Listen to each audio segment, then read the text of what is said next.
Il est 20h sur les antennes de la télé Futur Média. Mesdames, Messieurs, bonsoir. C'est parti pour le sommaire de cette édition. Les transporteurs menacent d'aller en grève. Ils dénoncent l'application du règlement du pesage à l'essieu qui doit entrer en vigueur ce 1er septembre. Ils exigent un observatoire national du transport. Grand Yoff sous les eaux. Après les fortes pluies de ces derniers jours, les populations appellent à l'aide. La situation est semblable à Kaolack. À Kaffrine, les sinistrés poussent un ouf de soulagement. Les populations de Gueule-Tapée s'indignent contre l'insécurité, l'insalubrité qui règne aux alentours du canal 4. Ils accusent les laveurs de voitures qui, à leur tour, s'en prennent à la municipalité.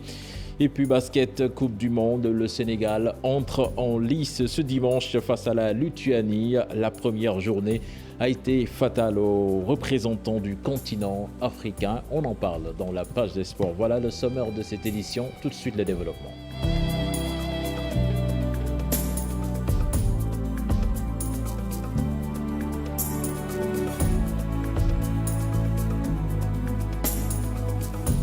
Bienvenue à toutes et à tous. Application du règlement du pesage à l'essieu par le Sénégal à partir du 1er septembre. Demain, dimanche, les transporteurs disent niet et menacent d'aller en grève. Pour eux, cette loi est obsolète. Ces syndicats du secteur du transport exigent un observatoire national du transport. Ils étaient en rassemblement ce matin à Sicap, au compte rendu signé Salif Sow et Asmalik Diop. Les transporteurs réunis au rond-point Sicap Mbao ce samedi matin ont comme solution deux piliers.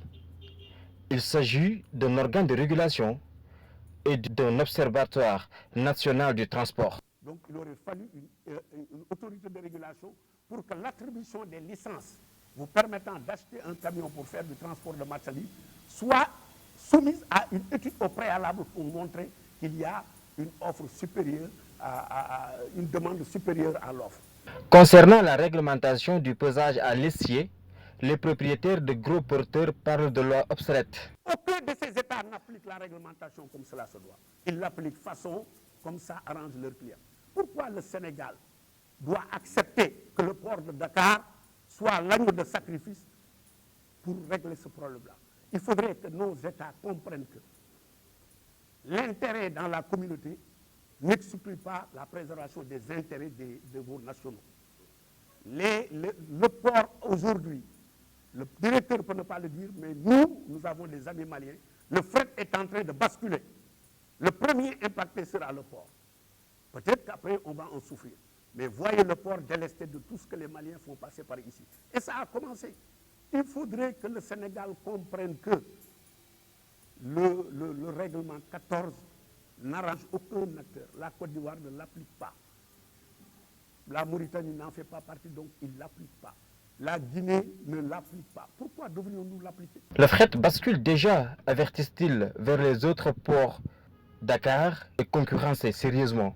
La cause, le règlement 14 de l'UEMOA que le Sénégal compte s'appliquer à partir de ce 1er septembre. Ça est sa énième fois. Ce n'est pas soutenable. S'ils veulent donner, ils l'appliquent. Mais nous n'allons pas nous faire harakiri. Nous ne travaillons pas pour ne pas gagner de l'argent. S'ils changent le PTAC, mais les gens vont garer les véhicules. Le secteur du transport n'est pas seulement asphyxié par les lois de la sous-région. Ont dénoncé les transporteurs. Au niveau national aussi, ça ne roule pas. Le premier concurrent, c'est l'État du Sénégal, avec l'argent du contribuable, avec Sénégal Dimdik. Sénégal Dimdik est le premier hors la loi. Pour discuter de tous ces mots de leur secteur, les transporteurs veulent des assises nationales.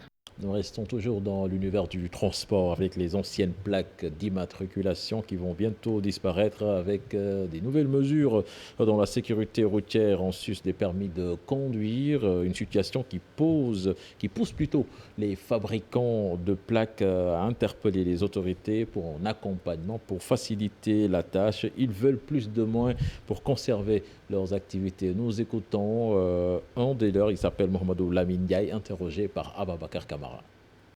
Il est poseur de plaques. Ce jeune exerce ce métier depuis quelques années suite à la mesure visant à moderniser les titres de transport routier. Un changement des plaques d'immatriculation est en cours. Ces travailleurs évoquent des difficultés. dans leur activité. C'est loin là où se font les plaques. Le nouveau client qui vient perd beaucoup de temps.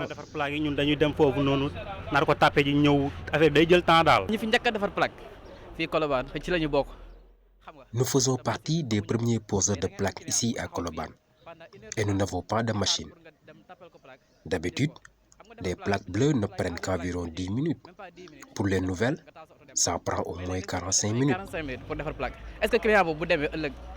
Face à cet obstacle, ces poseurs de plaques espèrent que les choses vont changer et que des machines seront mises à leur disposition.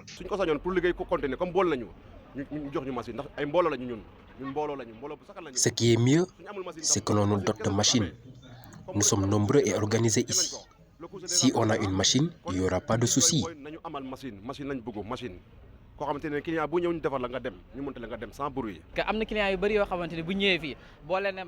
Il y a des clients, si tu leur dis que tu es un poseur de plaques, ils ne te croient pas. Pourtant, on est agréé et on a des papiers. Normalement, ça devrait facilement se faire. La carte grise et la nouvelle plaque blanche sont désormais liées aux propriétaires. L'acquisition de cette plaque à Dakar prend plus de temps que l'ancienne.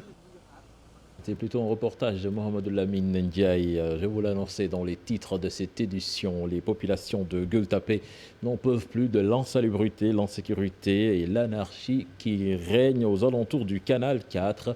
Et les laveurs de voitures sont pointés du doigt. Ils bottent en touche et accusent à leur tour la municipalité. Un reportage signé Habib Faye et Mardia. Gueule-Tapée vit l'insécurité, l'insalubrité et l'anarchie. Le canal 4 est impraticable. Les usagers de la route peinent à circuler à cause des eaux usées. Les populations alertent. En tout cas, c'est dégueulasse, c'est très sale. La ville de Dakar est devenue méconnaissable. À cause de quoi? L'occupation anarchique de tout espace public. J'ai même dit, maintenant les chiens ne se promènent plus dans cette zone à cause de l'insalubrité. Le manque de sécurité. Vous voyez les poteaux électriques, les câbles sont pendants. Est-ce que vous avez déjà vu depuis tout à l'heure un enfant passer ou un enfant jouer? C'est occupé par des bus, des transporteurs, des gargotières et puis j'en passe, et les laveurs. C'est une occupation vraiment anarchique. Ces laveurs de véhicules rejettent cette accusation. Selon eux, la municipalité doit veiller à l'environnement de la commune. Chaque taxi qui stationne ici verse 200 francs à la mairie. C'est avec cette somme qu'elle doit entretenir les lieux. Ce canal, ce ne sont pas les laveurs de véhicules qui l'ont rendu insalubre. C'est plutôt ceux qui vendaient leurs moutons ici. Sur ce, ils réclament des mesures de répression. Il faut réaménager. Il faut que l'État prenne sa responsabilité.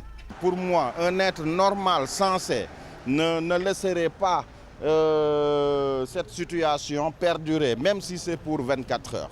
Les gargotes, les transporteurs et les laveurs de véhicules hantent le sommeil des habitants de Gueule-Tapée à cause de l'occupation anarchique.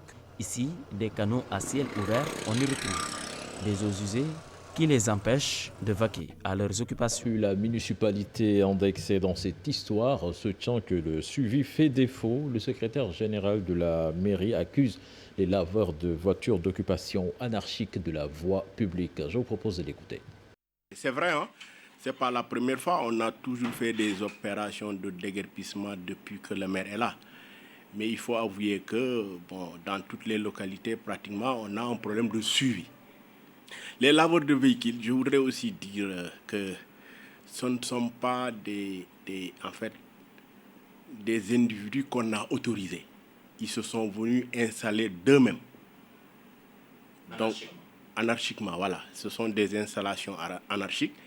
Naturellement, la collecte, quand les collecteurs passent, ils collectent parce qu'ils mènent des activités. Mais ils n'ont aucune autorisation. Qui mène des activités sur le territoire communal, il doit s'acquitter des taxes municipales. La mairie vit de ces taxes municipales-là.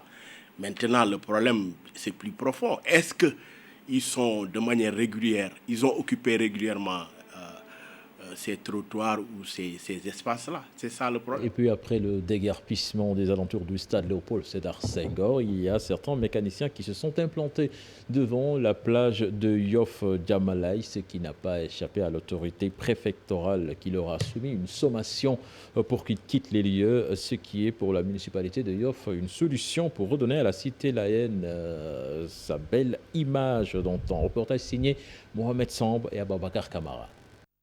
Cela ressemble à un site de recasement provisoire, mais en réalité c'est loin de l'être. Les déguerpis des alentours du stade Léopold Sédar Senghor, récemment installés devant la plage de Yoff, sont sommés de quitter les lieux, même si pour certains d'entre eux, ce déguerpissement annoncé ne fait que compliquer leur situation. Nous sommes là depuis une semaine, mais il se trouve que nous allons bientôt quitter. Nous avons été déguerpis, mais malheureusement les autorités ne nous ont pas trouvé un site de recasement. C'est intenable.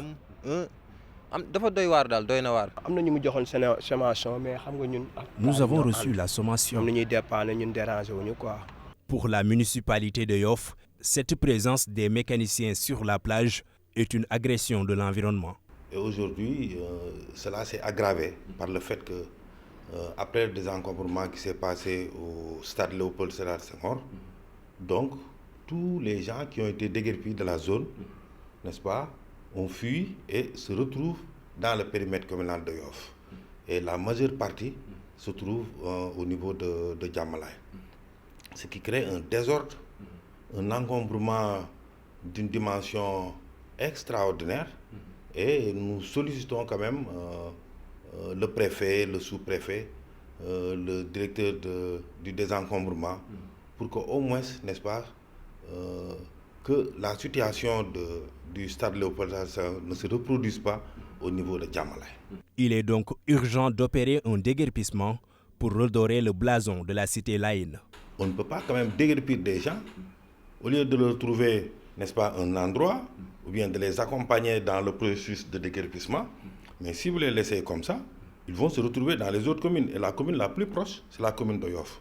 Donc nous sollicitons, nous aussi, n'est-ce pas, un déguerpissement d'une très grande dimension pour que quand même nous ne soyons pas la poubelle quand même de Dakar. Le décor à la plage de Yoff n'offre presque plus une belle vue. Sur place, le désordre commence à régner. En maître mot. Non loin de là, au centre aéré de Besseyao, les travaux de l'Agéroute pour faciliter l'évacuation des eaux de pluie sont menacés. Les riverains alertent et appellent à l'achèvement des chantiers. Ils dénoncent pour la même occasion l'odeur nauséabonde des eaux usées qui hantent leur sommeil. Mohamed Khan, leur porte-parole, interrogé par Mohamed Samb. Nous sommes dans un plein désarroi. Nous vivons un drame écologique ici. Les eaux de pluie ruissellent depuis Nord-Foire pour arriver ici. Et également à cela se mélangent aussi les eaux des fosses septiques. Donc, et toutes les saletés qui viennent avec ces eaux-là se déversent à la mer. Donc nous lançons un appel vibrant aux autorités, aux services compétents pour venir nous aider à solutionner ce problème. En plus de cela, nous avons des ordures que les gens viennent déverser ici. Et vraiment, c'est une catastrophe. Et voilà. Là également, il faudrait qu'ils sécurisent ce qui a été fait pour que l'eau ne vienne pas encore tout gâcher. Vous l'annoncez également dans les titres de cette édition. Après quelques jours de pluie, les inondations refont surface à Grand Yoff. Plusieurs maisons sont sous les eaux. La population, très inquiète, appelle à l'aide. Reportage signé Ousmane Diallo et Amadouba. Leurs maisons sous les eaux, ils n'ont pas fermé les toute la nuit. Ces familles sont peinées et vivent dans le désarroi.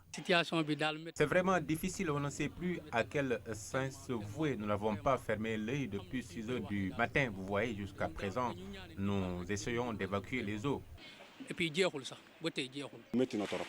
La pluie nous a vraiment surpris. Nous faisons tout pour l'évacuation des eaux. Les eaux ont tout emporté dans cette maison. laissant la famille à une inquiétude totale. L'eau a tout emporté. On n'a rien, on a tout perdu. Nos matelas, nos télévisions, notre ration alimentaire, notre argent, on a tout perdu. Et on a l'aide de personne pour pouvoir s'en sortir. Donc on a vraiment besoin de l'aide du président de la République pour vraiment nous aider à nous en sortir. Parce que vraiment c'est trop difficile. Habitué à vivre ce genre de situation à cause des déchets déversés dans le canal, ce jeune appelle la population au civisme. Les gens jettent toutes sortes d'ordures dans le canal. Hier, les 6 pompes fonctionnaient normalement. Mais à un instant, il y avait un problème du fait justement de ces déchets qui bouchent le canal. Je lance un appel aux populations pour qu'elles arrêtent de se comporter ainsi. Alors qu'on est en plein hivernage, d'autres précipitations attendues, Grand Yoff vit très difficilement du fait des inondations. La population interpelle ainsi les autorités. Inondation également à Kaolack et certains sinistrés sont relogés à l'école Sengan Badiane et ces sinistrés sont confrontés à des problèmes. Ils vivent dans des conditions difficiles. Les toitures de certaines salles de classe ne tiennent plus. L'eau coule de partout, sans oublier le manque d'hygiène. Constat dans cette correspondance signée Ibrahima Diamé. L'école Sengan Badiane au décor d'une maison familiale. Dans la cour, le linge de maison accueille à première vue les visiteurs. Dans les salles de classe transformées en chambres à coucher, nous sommes loin du confort. Les tables bancs sont superposées les unes après les autres pour créer de l'espace, mais les locataires sont très mal à l'aise à cause de l'eau de pluie qui chointe et qui coule des toits. Voilà la situation dans les salles de classe, ça chointe, on est obligé de prendre des bassines pour retenir l'eau qui coule des toits, on se passe le relais et on ne dort presque pas la nuit. Mère Khadigay, la plus âgée des sinistrés relogés dans cette école, marche avec une canne dans la cour de l'école. Âgée approximativement de 80 ans, loge également dans une salle à la toiture trouée. Oui, ça chointe. La nuit, quand il pleut, je m'assois. Parfois, je me couche même dans l'humidité. Peu de doléances donc dans cette école. À côté de ce problème, les sinistrés déplorent aussi le manque d'électricité. L'électricité, on la recharge par carte. Madame le maire, Maria Massar, nous avait donné 50 000 francs CFA, mais nous n'avions rechargé qu'une part. Et avec le reste, on a acheté de la nourriture et voilà, la carte s'est épuisée. On est sans électricité, donc on est dans le noir. Les enfants étaient aussi atteints du paludisme, mais ça va mieux maintenant. On leur a donné L'école Sengan Badiane abrite au moins 13 familles sinistrées dont l'essentiel est venu du quartier Khahoun où les eaux pluviales avaient envahi plusieurs dizaines de maisons. Puis à Kaffrine, la brigade d'hygiène a apporté son assistance à près de 50 familles sinistrées. Le service d'hygiène a lancé une opération de saupoudrage pour éliminer toutes les niches de moustiques et prévenir les maladies liées à l'hivernage. Correspondance signée Oumar Ndiaye. Le mélange des eaux de pluie avec les fosses septiques pouvant engendrer diverses maladies. La brigade d'hygiène de Kaffrine a jugé nécessaire de pulvériser les maisons. Les effets de ces eaux de pluie peuvent avoir des répercussions à 3 niveaux sur le plan sanitaire. On se rend compte qu'il y a un mélange par endroit des eaux de pluie avec les eaux usées, issues des fosses septiques. Donc ce qui accroît le risque d'émergence de maladies diarrhéiques. Donc le deuxième aspect, vous voyez que c'est des gens qui ont l'habitude de marcher au niveau de l'eau et même par endroits où vous voyez des enfants qui sont en train de se baigner au niveau des collections d'eau, ce qui peut accroître aussi le risque de maladies dermatologiques. Et le troisième effet que peut avoir ces eaux de pluie, c'est la création au niveau de la commune de beaucoup de gîtes larvaires. La brigade d'hygiène leur a aussi offert des kits d'hygiène servant à désinfecter l'eau destinée à la consommation de ces ménages. Donc pour réduire la charge microbienne, donc on parlait tout à l'heure du mélange des eaux usées avec les eaux de pluie, donc, mais aussi de diminuer la densité de moustiques au niveau de la commune. Et le dernier aspect qui est lié à cette stratégie, c'est la distribution de kits d'hygiène. Ils sont constitués d'eau de javel, de savon, de bassines, d'ensemble lave-mains et puis de comprimés qui permettent de traiter l'eau à domicile. Et de moustiquaires imprégnés aux familles qui sont impactées. Une cinquantaine de familles sinistrées ont pu bénéficier de cette opération d'aide et d'assistance menée par la brigade d'hygiène de Kaffrine. Nous parlons politique à présent avec le congrès ordinaire de renouvellement des instances du PUR qui s'est tenu ce samedi, cet après-midi. L'information qui nous est parvenue est qu'Issa Sall n'est plus le coordonnateur du PUR. Nous sommes en ligne avec notre reporter Mohamed Lamine Ndiaye. Mohamed Lamine Ndiaye, bonsoir. Bonsoir, Tidiane. Alors vous confirmez qu'Issa Sall n'est plus le coordonnateur du PUR? Oui, on peut retenir qu'à l'issue de ce congrès ordinaire, le bureau politique, le secrétariat général et le secrétariat national ont été dissous.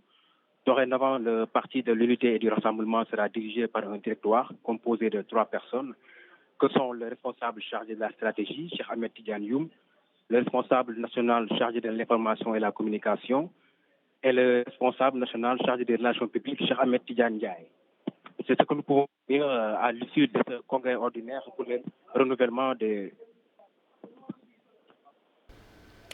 Voilà, nous avons perdu notre reporter. La ligne n'est pas des meilleures. Certainement, nous retrouverons notre reporter Mohamedou Lamine Ndiaye dans les prochaines minutes ou bien dans nos prochaines éditions. Nous poursuivons cette édition avec les constructions sur le littoral, l'occupation anarchique qui préoccupe, une situation que déplorent les populations qui regrettent le non-respect des règles en matière d'environnement. Un reportage signé Ousmane Diallo et Thierno Loramedi.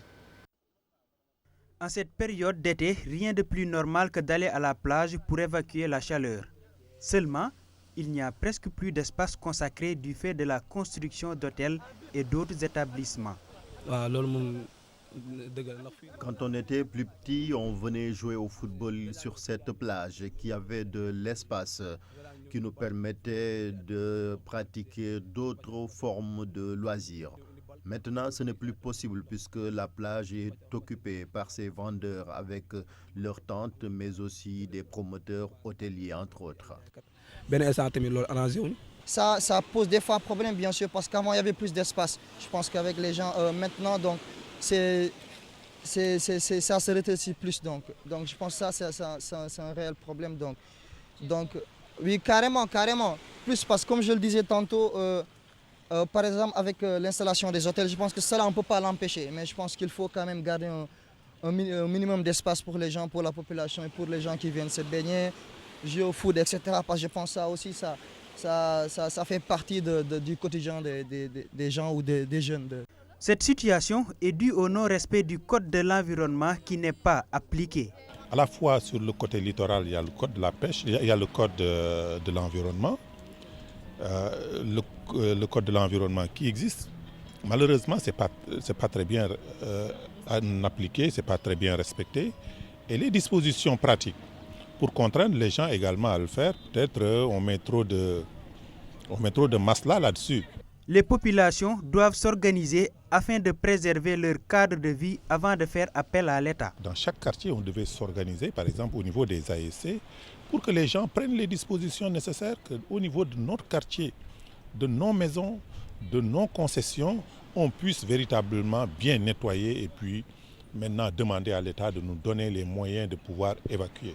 Le littoral sénégalais qui accueille 70% de la population et 80% des industries, hôtels et sites touristiques continuent de subir les affres de la boulimie foncière. Depuis le 5e contingent de l'unité de police constituée devant être déployé à Bangui, c'est en Centrafrique, a reçu le drapeau national à la veille de son départ. Le contrôleur général de police Amadou Hamadilam a présidé la cérémonie. Il a rappelé les principes qui doivent fonder leur démarche et prier pour la réussite de ces djambars. Alassane Ba avec les images de la DIVCOM. Ils sont au total 140 fonctionnaires de police, dont 12 femmes, qui seront déployés à Bangui, en République centrafricaine. Ce contingent va renforcer les éléments déjà sur place. Cette remise du drapeau national traduit l'engagement du Sénégal à œuvrer au sein de la communauté internationale pour la paix et la sécurité dans le monde. Votre déploiement intervient aussi au moment où la République centrafricaine continue d'être secouée par le conflit intercommunautaire.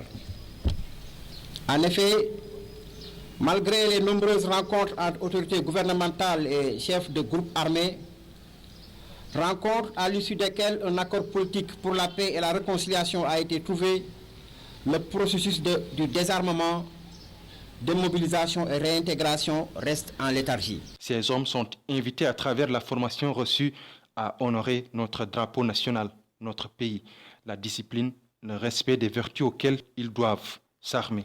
Pour bien remplir la mission qui vous est confiée, vous devez être discipliné, respecter les instructions et les recommandations de votre commandement. Je vous rappelle aussi que la politique de tolérance zéro appliquée par les Nations Unies dans les affaires d'exploitation sexuelle a été reprise par notre pays. Fort heureusement, aucun membre des forces de défense et de sécurité du Sénégal n'a encore été mis en cause. Vraiment confiants et nous espérons relever le défi de toute façon et surtout maintenir la barre haute. Parce que vous le dites, la barre est maintenue et haute, il faudrait la maintenir. Et nous sommes vraiment conscients de cela. Cette cérémonie est honorée par les représentants du SEMGA, du haut commandant de la gendarmerie nationale, du commandant de la brigade des sapeurs-pompiers. Ce contingent, commandé par le commissaire de police Jean Mané, a pour mission de protéger des civils, concourir au processus de paix, de réconciliation nationale et de cohésion sociale, renforcer l'état de droit, entre autres. Nous allons à présent à Abidjan avec la cérémonie d'hommage à Didier Arafat qui avait bien débuté ce vendredi et qui s'est mal achevé ce samedi suite à la profanation de la tombe de la star du coupé décalé après son inhumation au cimetière de Williamsville à Abidjan. Nous voyons tout cela dans ce récit signé Koumba Amatlo. L'image a choqué plus d'un. Les obsèques nationales et musicales de DJ Arafat ont viré au spectacle macabre. Décédé le 12 août dans un accident de moto, Arafat a laissé un immense public orphelin. Après l'inhumation de l'artiste en petit comité ce 31 août, des dizaines de Chinois, comme l'artiste surnommé lui-même son immense fan club, refoulé à l'entrée, ont profané la tombe de Yoro, refusant de croire à son décès. Et pourtant, tout avait bien commencé. Depuis hier vendredi, des funérailles à l'envergure de l'artiste ivoirien avaient été organisées. De nombreuses stars ivoiriennes et africaines y ont participé, entre autres Serge Benoît, Kofi Olomide ou encore Fally Ipupa. Des écrans géants avaient été également installés dans les quartiers populaires d'Abidjan. Ce samedi matin, alors que la dépouille du chanteur venait d'être inhumée, des échauffourées avaient éclaté aux abords du cimetière Williamsville entre la police et les Chinois. Mais contents d'être tenus à l'écart de l'enterrement. Un peu plus tard, ils s'en prennent à la tombe de leur idole pour vérifier que c'était bien lui qui était couché dans le tombeau. DJ Arafat sera finalement réenterré quelques heures plus tard sous forte présence policière. La page des sports que nous démarrons avec du basket, la Coupe du monde de basket chez les garçons qui a démarré ce samedi en Chine et la première journée n'a pas souri aux pays africains avec l'Angola d'abord qui a été sèchement battu par la Serbie, victoire 105-59 pour les Serbes. La Russie qui bat le Nigeria dans un match un peu plus serré, score final 82-77 pour les Russes. La Côte d'Ivoire également battue par le pays organisateur, la Chine, 70-55. Et puis l'Espagne qui étrille la Tunisie, champion d'Afrique, 101-62. Demain, le Sénégal entre en lice. Ce sera face à la Lituanie. Le capitaine de la sélection qui a fait face à la presse et qui déclare n'être nullement intimidé par l'adversaire. Maurice Ndour, que je vous propose d'écouter. Le basketball, il est complexe. Il faut juste chercher l'équilibre entre l'attaque et la défense, entre le jeu placé et la contre. Donc, la meilleure solution, c'est l'équipe. Pas comme une bonne équipe, naturellement. Mais moi, je ne me pose pas de questions quand je vais dans une rencontre. J'ai confiance en mes joueurs. Je suis très content d'avoir Maurice, d'avoir Mohamed, d'avoir ce que j'ai et nous allons tout donner pour gagner ce match. Alors, on n'a pas d'état d'âme par rapport à ce qu'ils savent faire. c'est juste un match de basket qu'il faudra jouer. C'était plutôt l'entraîneur Moustapha Gueye plutôt que Maurice Ndour, le capitaine de l'équipe. Donc au coup d'envoi de ce match demain à partir de 11h30. La conférence des ministres de la jeunesse et des sports de la francophonie a procédé à la remise des chèques aux bénéficiaires du programme de promotion de l'entrepreneuriat des jeunes. C'était ce samedi à Dakar. C'est à l'issue de la réunion annuelle du comité technique de la sélection et d'orientation du 26 à ce 31 août. Le Sénégal sourit de son côté avec ces 10 projets qui seront financés, nous disent nos reporters Chersadi Boudiara et Ahmadouba. Les bénéficiaires en 2019 du programme de promotion de l'entrepreneuriat des jeunes, le mécanisme de financement des États membres de la CONFEJES sont connus. Ils ont reçu au total plus de 100 millions de francs CFA. Cette année, c'est 190 millions concrets qu'on a déboursés. Et l'année prochaine, on donnera 25% de ces 190 millions-là pour ces mêmes bénéficiaires sous forme d'incitatifs pour les accompagner et leur dire qu'on vous suit et on est à votre écoute, mais essayer de développer d'autres aptitudes pour mobiliser des ressources parce que le financement n'est jamais suffisant, parce que le projet peut évoluer et il y a aussi, on n'en a pas parlé, nous avons aussi accompagné, parce qu'il y a les frais de suivi. Derrière chaque projet que nous finançons, il y a au moins 100 000 francs que nous donnons. On constate que l'entrepreneuriat féminin prend de l'ampleur. Ce n'est plus les garçons seulement, mais vraiment les filles s'engagent avec des dossiers de qualité et osent. Le Sénégal s'en sort bien avec 10 projets financés. Le Sénégal a présenté, tous les 10 projets ont été sélectionnés et financés. Donc là aussi, ça nous réjouit, nous, en tant qu'autorité sénégalaise, de voir qu'il y a l'expertise au niveau justement des encadreurs qui sont au Sénégal. Sur les futures réalisations des bénéficiaires, la CONFEJES est confiante. Les jeunes que nous venons de financer aujourd'hui, ils ont du potentiel en sport comme en entrepreneuriat.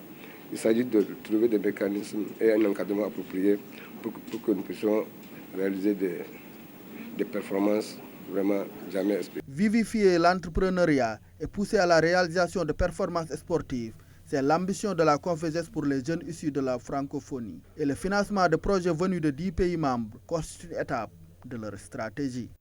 Et puis nous terminons cette édition avec ces images de colère de l'international sénégalais Sadio Mané, qui n'a pas apprécié d'être oublié sur cette action par son compère égyptien Mohamed Salah.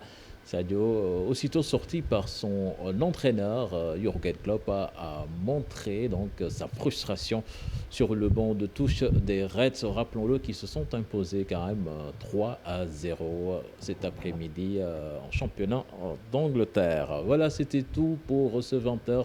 Prochain rendez-vous pour l'information, ce sera à 0h avec le tout en images. Excellent suite de programme en compagnie de la TFM.